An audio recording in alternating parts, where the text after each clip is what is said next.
बच्चों, आज हम पढ़ेंगे chapter 2 sound of music, the sound of music part 1। Part 1 जो लेसन है, एक ऐसी लड़की की कहानी है, एवलिन ग्लेनी, जो बिना सुने बहुत बड़ी म्यूजिक की हस्ती बनती है। यानी कि बचपन में वो सुन पाती थी थोड़ा बहुत, और बाद में उसके सुनने की शक्ति चली गई, लेकिन उसके बावजूद वह म्यूजिक के क्षेत्र में इतना आगे कैसे गई। यह इंस्पायरिंग स्टोरी है पार्ट 1 की, the sound of music part 1 about Evelyn Glenny. कहानी की शुरुआत ऐसी होती है कि एक 17 साल की लड़की है जो कि लंदन के भूमिगत रेलवे स्टेशन पर खड़ी है, और वह royal academy of music, London की एक बहुत ही प्रतिष्ठित एकेडमी है। तो उस अकादमी में उसका पहला दिन था और बहुत थोड़ी सी घबराई हुई थी और वहीं जा रही है। तो उस समय वो लंदन के जो अंडरग्राउंड रेलवे स्टेशन है वहाँ वो खड़ी थी। कहाँ जा रही थी वो? Royal academy of music. और सिर्फ उस समय उसकी उम्र 17 साल की थी। लेकिन हमें कहानी की शुरुआत में, आपने जब चैप्टर पढ़ा होगा तो यहीं से पहले पैराग्राफ की शुरुआत होती है कि वो रॉयल एकेडमी ऑफ म्यूजिक जाने के लिए लंदन के अंडरग्राउंड रेलवे प्लेटफॉर्म पे खड़ी है। उसकी उम्र उस समय 17 साल की है। लेकिन अब हम कहानी में थोड़ा सा पीछे चलते हैं। जब ये सिर्फ 8 साल की थी तो इसकी माँ को अंदाज़ा लग गया, पता चल गया कि इसके सुनने की शक्ति कुछ प्रभावित हो रही है। लेकिन एवलिन ने इस परेशानी को, इस बीमारी को छुपाया अपने मित्रों से, टीचरों से।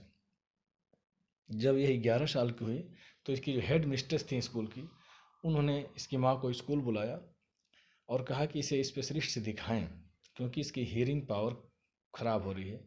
ये कई चीज़ों को नोटिस नहीं कर पा रही है, सुन नहीं पा रही है। शायद इसके दिमाग में किसी नस में कोई चोट लगी थी कभी, उसकी वजह से ऐसा हुआ था। और इसको एक जो स्पेशल नीड्स वाले बच्चे होते हैं उनके स्कूल में इसको दाखिला कराने के लिए उन्होंने कहा, इनकी हेड मिस्ट्रेस ने। उस समय इसकी उम्र 11 साल थी। एवलिन ग्लेनी स्कॉटलैंड की रहने वाली थी। लेकिन एवलिन ग्लेनी नहीं चाहती थी कि उन्हें ऐसे स्पेशल बच्चों के साथ पढ़ाया जाए, इनको रखा जाए। वो बहुत ही दृढ़ निश्चयी थी। उनको म्यूजिक का शौक़ था और एक बार उन्होंने किसी को म्यूजिक बजाते हुए देखा। एक म्यूजिकल इंस्ट्रूमेंट था जाइलोफोन, तो उसको बजाने का निर्णय लिया। अब आप सोच सकते हैं कि एक ऐसी लड़की जो सुन नहीं पाती कैसे जाइलोफोन बजाएगी। लेकिन एक शख्स हैं, रॉन फॉब्स, इनका नाम याद कर लिए। रॉन फॉब्स ने इस लड़की की प्रतिभा को पहचाना और इसे कहा कि तुम सुनने के लिए कानों का इस्तेमाल मत करो, सुनने के लिए तुम शरीर के किसी दूसरे पार्ट से सुनो। फिर उन्होंने ड्रम आप जानते हैं एक म्यूजिकल इंस्ट्रूमेंट होता है, हायर नोट पे और लोअर नोट पे बजाया। और एवलिन ने अचानक अनुभव किया कि लोअर नोट की ढोल को वह अलग शरीर के अपने किसी अलग हिस्से से महसूस कर पा रही है और हायर नोट को अलग हिस्से से। फिर वो धीरे धीरे इसी तरह से कानों से न सुनने की क्षमता होने के बावजूद वो शरीर के अलग अलग पार्ट से अलग अलग म्यूजिक के नोट्स को पहचानना, सुनना और समझना शुरू करती है। एवलिन एक बार जब आगे निकलती हैं इस क्षेत्र में तो बहुत दूर तक जाती हैं। वह यूनाइटेड किंगडम से एक युवा ऑर्केस्ट्रा था, उसके साथ जुड़ जाती हैं। फिर उन्होंने संगीत को ही अपना जीवन बनाने का अपना निर्णय कर लिया। लंदन के अनेक एकेडमी, अनेक ऑर्केस्ट्रा में उन्होंने अपना जाइलोफोन बजाया उसमें और उसमें शामिल हुई।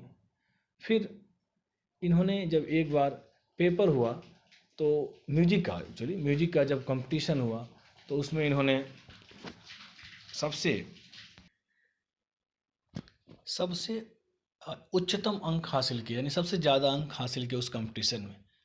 और फिर वह अकेले परफॉर्मेंस की तरफ, सोलो परफॉर्मेंस की तरफ बढ़ने लगी धीरे धीरे।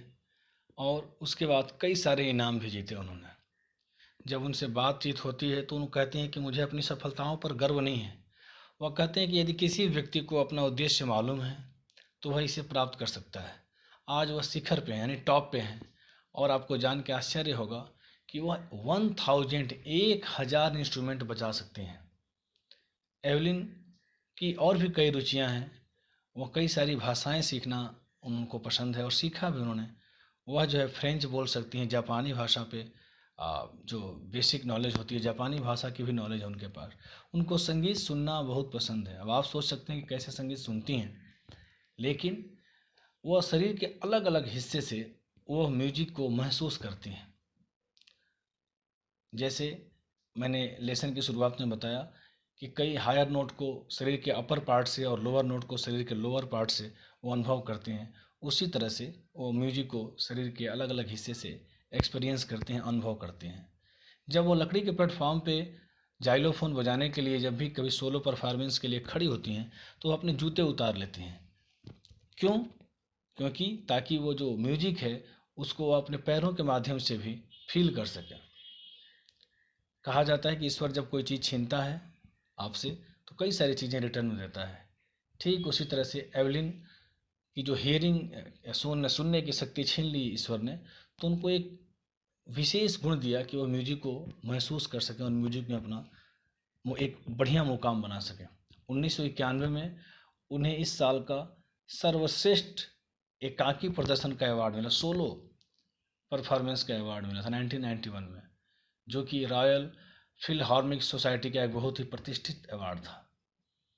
ये बहुत बड़े म्यूजिशियन हुए हैं जेम्स ब्लेड्स। वो कहते हैं कि परमात्मा ने उससे सुनने की शक्ति छीन ली है, परंतु उसे बहुत सारी एक्स्ट्रा ऑर्डिनरी चीज़ दी हैं जिससे वह दूसरों की प्रेरणा बन सके। और सच में एवलिन विकलांगों के लिए, जिसे अब दिव्यांग कहा जाने लगा है, उनके लिए एक प्रेरणा है। वह लगातार संगीत के क्षेत्र में काम करती रहती हैं। वह जानती हैं कि म्यूजिशियंस को कितनी मेहनत करनी पड़ती है। वह अलग अलग संगीत सभाओं में जाती रहती हैं, स्कूलों में, अस्पतालों में उनकी सोलो परफॉर्मेंस होती रहती हैं, और वह काफ़ी युवा म्यूजिशियंस को भी आगे लाने की कोशिश करती हैं। और उनकी खुशी का स्रोत क्या है? म्यूजिक है। वो कहती हैं कि मेरे लिए जो जिसे हम हैंडीकैप्ड या दिव्यांग कहते हैं वो मेरे लिए प्रेरणा है। और उन्होंने प्रेरणा दी है एक्चुअली बहुत सारे दिव्यांगों और विकलांगों को, पूरे दुनिया के ऐसे लोगों को जो किसी न किसी तरह से शारीरिक रूप से कुछ कमी है जिनमें, उनके लिए वह एक प्रेरणा स्रोत है। उन्होंने सबको ये बताया है कि शरीर में अगर कोई कमी हो तो भी हमें हार नहीं माननी चाहिए। हम सभी अपने दृढ़ इच्छा शक्ति और मेहनत के दम पे जिस क्षेत्र में भी चाहें एक अच्छा मुकाम बना सकते हैं। एवलिन ग्लेनी की एक बहुत ही प्रेरणादायक स्टोरी है कि कैसे वह सुनने की शक्ति कम होने के बावजूद संगीत के क्षेत्र में वो भी एक बहुत बड़ा मुकाम बनाती हैं, और पूरे दुनिया के न सिर्फ विकलांग और दिव्यांग लोगों को, जबकि आम जनता को भी ये काफ़ी प्रभावित करती हैं। इनकी कहानी से, इनकी सच्ची कहानी से, इनके जीवन से ऐसे बहुत से लोग प्रेरित होते हैं जिनको लगता है कि हमारे अंदर या हमारे परिवार में या हमारे शरीर में किसी प्रकार की कमी है। उनको एक इंस्पिरेशन मिलती है कि जब एवलिन ग्लेनी नामक लड़की हियरिंग प्रॉब्लम होते हुए भी म्यूजिक के क्षेत्र में एक अच्छा मुकाम बना सकती है, तो मैं क्यों नहीं बना सकता या बना सकती।